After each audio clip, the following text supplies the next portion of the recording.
আমরা সবসময় একটা স্লোগান শুনি, দিল্লি না ঢাকা। এই স্লোগানটা রাজপথে খুবই মুখরোচক একটা স্লোগান হয়ে গেছে,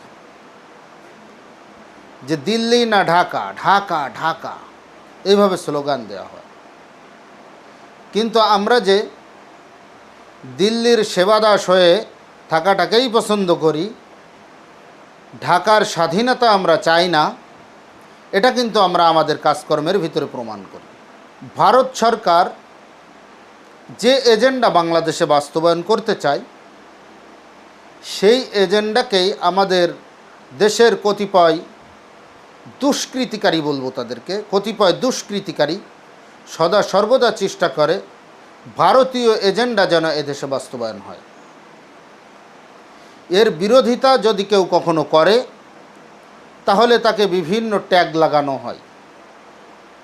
বিশেষ করে একটা ট্যাগ আছে, যেটা 1 নম্বর ট্যাগ হলো রাজাকার ট্যাগ, জামাত শিবির ট্যাগ, জঙ্গি ট্যাগ, বিভিন্ন ট্যাগ লাগানো হয়। যখনই আমরা একটা ভারত বিরোধী স্লোগান তুলি, তখনই আমাদের উপরে বিভিন্ন ট্যাগ লাগিয়ে দেওয়া হয়। সেটা জঙ্গি ট্যাগ হতে পারে, রাজাকার ট্যাগ হতে পারে, জামাত শিবির ট্যাগ হতে পারে, বা মোল্লা মৌলবী ট্যাগ হতে পারে, বা মোল্লাতন্ত্র, এরকমভাবে বিভিন্ন ট্যাগ আমাদের উপরে লাগিয়ে দেওয়া হয়, যেন আমরা এই ট্যাগ লাগানোর ঝামেলা সামলাতে সামলাতে আসলে বাস্তব জিনিসটাকে নিয়ে যেন আমরা আর মাথা ঘামাতে না পারি, আমাদেরকে এখান থেকে দূরে সরিয়ে দেওয়া হয়। তেমন একটা বিষয় সাম্প্রতিক খুব আলোচনা চলতেছে, আগেও অনেকবার এটার আলোচনা উঠেছে, যে রবি ঠাকুর, যে জাতীয় সঙ্গীত আমাদের বাংলাদেশে গাওয়া হয়, খুব দরদ ভরে পাঠ করা হয় জাতীয় সঙ্গীত। এই জাতীয় সঙ্গীতের লেখক বা রচয়িতা রবীন্দ্রনাথ ঠাকুর এটাকে আসলেই আমাদের বাংলাদেশকে উদ্দেশ্য করে লিখেছিলেন? না না, এটা বাংলাদেশকে উদ্দেশ্য করে লেখেননি।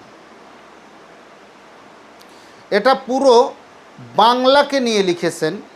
পশ্চিমবঙ্গ এবং আমাদের বাংলাদেশ সব মিলে যে বাংলা নবাবী শাসন আমলে যে বাংলার একটা রাজ্যের অবকাঠামো ছিল, বিহার, উড়িষ্যার, মণিপুর, নাগাল্যান্ড, সিকিম, আসাম, ত্রিপুরা, এই সমস্ত নিয়ে ভারতের পশ্চিমবঙ্গ, এই সমস্ত নিয়ে যে বাংলার নবাবী শাসনামলের যে শাসনামলে নবাবরা যতটুকু বাংলা প্রদেশ হিসেবে শাসন করত, এই বাংলাকে নিয়ে সে গানটি লিখেছে। এবং এর ভিতরে হিন্দু আনি কিছু দেব দেবীর, যেমন মা বলে সম্বোধন করেছেন, এখানে হিন্দু দেবতাকে মা বলে সম্বোধন করেছেন।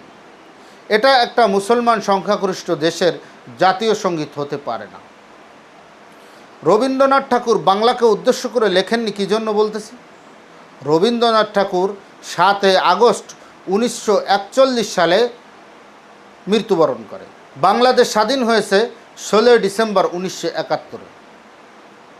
অর্থাৎ 30 বছর, স্বাধীনতার 30 বছর আগে একজন মানুষ একটা দেশের স্বতন্ত্র জাতীয় সঙ্গীত লিখতে পারে না, তাহলে কি সে 30 বছর পরের খবর জানতেন? না, জানতেন না। উনি ওনার লেখার কথা লিখে গেছেন, পরবর্তীতে এসে যাদের হাতে যুগে যুগে বাংলার শাসন ক্ষমতা বা এই সমস্ত ক্ষমতা গেছে,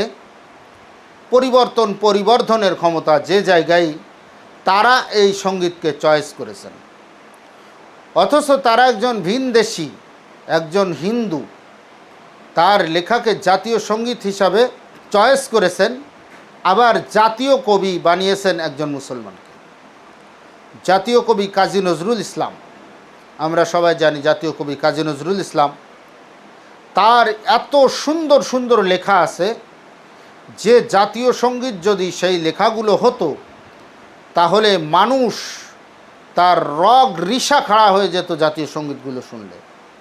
প্রত্যেক দেশের জাতীয় সঙ্গীত, আমরা খুবই ভারত বিরোধী, তারপরেও ভারতের জাতীয় সঙ্গীতও আমাদের থেকে লক্ষ কোটি কোটি গুণ ভালো। আমাদের যে জাতীয় সঙ্গীত, এটা জাতীয় সঙ্গীত হিসাবে স্বীকৃতিই দেওয়া যায় না, এটা জাতীয় সঙ্গীত হিসাবে চলেই না। প্রত্যেক দেশের যে জাতীয় সঙ্গীত আছে, এই জাতীয় সঙ্গীতগুলো শুনলে মানুষের ভিতরে একটা বিপ্লবিক ভাব আসে। কাজী নজরুল ইসলামের গান কবিতায় 1971 সালেও মানুষ উজ্জীবিত হয়েছে, উজ্জীবিত হয়ে মানুষ মুক্তিযুদ্ধ যে 1971 সালে করেছে, এই গান কবিতারও অনেক অবদান আছে কাজী নজরুল ইসলামের। 2024-এ যে গণ আন্দোলনের মাধ্যমে আওয়ামী সরকারের পতন হলো, এখানেও কাজী নজরুল ইসলামের কবিতার অনেক অবদান আছে। কাজী নজরুল ইসলামের বিভিন্ন কবিতা বিভিন্ন সময় মানুষকে উদ্বুদ্ধ করার জন্য, মানুষকে উজ্জীবিত করার জন্য ব্যবহার করা হয়। রবি ঠাকুরের এরকম একটা কবিতা দেখান, কাউকে স্বাধীনতার জন্য উজ্জীবিত করবে, এরকম একটা কবিতা দেখান। রবি ঠাকুরের কবিতা যে ভালো নয় তা আমি বলতেছি না, তার কবিতাও ভালো। কিন্তু একজন ভিনদেশি যে এই বাংলাদেশকে সব সময় নিচু চোখে দেখেছে, ঢাকাকে সব সময় নিচু চোখে দেখেছে, ঢাকা বিশ্ববিদ্যালয় হোক এটা সে চায়নি। সে তার ভাষায় বলেছিল, মূর্খের দেশে আবার কিসের বিশ্ববিদ্যালয়। তারা তো এখনো ঠিক মতন কথাও বলতে পারে না। অথচ এই ঢাকা বিশ্ববিদ্যালয়, যে বিশ্ববিদ্যালয় চায়নি, সেখানে রবীন্দ্র জয়ন্তী পালন হয়, রবি ঠাকুরের মৃত্যুবার্ষিকী পালন হয়। আমার মনে হয় রবি ঠাকুর যদি মুসলমান হতো, ওর মুসলমানি দেওয়ার দিনটাও ঢাকা বিশ্ববিদ্যালয়ে পালন হতো। রবি ঠাকুরের বিবাহ বার্ষিকীটাও মনে হয় ঢাকা বিশ্ববিদ্যালয়ে পালন হয়, বা রবি ঠাকুরকে যারা অন্তরে লালন করে তারা মনে হয় এই তার বিবাহ বার্ষিকীও পালন করে। কিন্তু যে মুসলিম নবাব স্যার সৈয়দ সলিমুল্লাহ, তার 600 একর জমির উপরে বুয়েট, ঢাকা মেডিকেল কলেজ এবং ঢাকা বিশ্ববিদ্যালয় প্রতিষ্ঠা হলো। ঢাকা বিশ্ববিদ্যালয়ে পড়ুয়া শিক্ষার্থীরা এখনও এই নবাব সলিমুল্লাহর নামও অনেকে জানে না। তার জন্মবার্ষিকী মৃত্যুবার্ষিকী কবে যায় কেউ জানে না। এটা একটা গভীর ষড়যন্ত্র, ভারতীয় এজেন্ডা বাস্তবায়নের জন্য ষড়যন্ত্র। মুসলমানের ইতিহাস ঐতিহ্যকে দূরে ঠেলে হিন্দুয়ানি ইতিহাস ঐতিহ্যকে বুকে লালন করার জন্য, বুকে ধারণ করার জন্য এই ষড়যন্ত্র। এর জন্য অনতিবিলম্বে আমি বাংলাদেশের উপদেষ্টা মহোদয়ের কাছে অনুরোধ জানাবো যে আপনারা অনতিবিলম্বে বিল এনে এই জাতীয় সঙ্গীতকে পরিবর্তন করে জাতীয় কবি কাজী নজরুল ইসলামের যে কোনো একটি সঙ্গীতকে চয়েস করে সেটা জাতীয় সঙ্গীত হিসাবে বাংলাদেশে বাস্তবায়ন করা হোক। এবং বাংলাদেশের যে সমস্ত তরুণ প্রজন্মের আছেন, বিশেষ করে যে ছাত্র আন্দোলনের মাধ্যমে ফ্যাসিস্ট শেখ হাসিনার পতন হয়েছে, এই ছাত্রদেরকে আমি অনুরোধ করব, যেমন আন্দোলনের মাধ্যমে আপনারা ফ্যাসিস্টের পতন ঘটিয়েছেন, তেমন একটি যুগপৎ আন্দোলনের মাধ্যমে এই জাতীয় সঙ্গীতকে বাদ দেওয়ার কার্যক্রমটাকেও আপনারা বুকে লালন করবেন, ধারণ করবেন।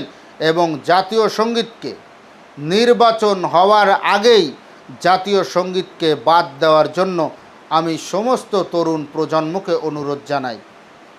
যদি কথার ভিতরে কোনো ভুল ত্রুটি হয়ে যেয়ে থাকে তাহলে ক্ষমাসুন্দর দৃষ্টিতে দেখবেন।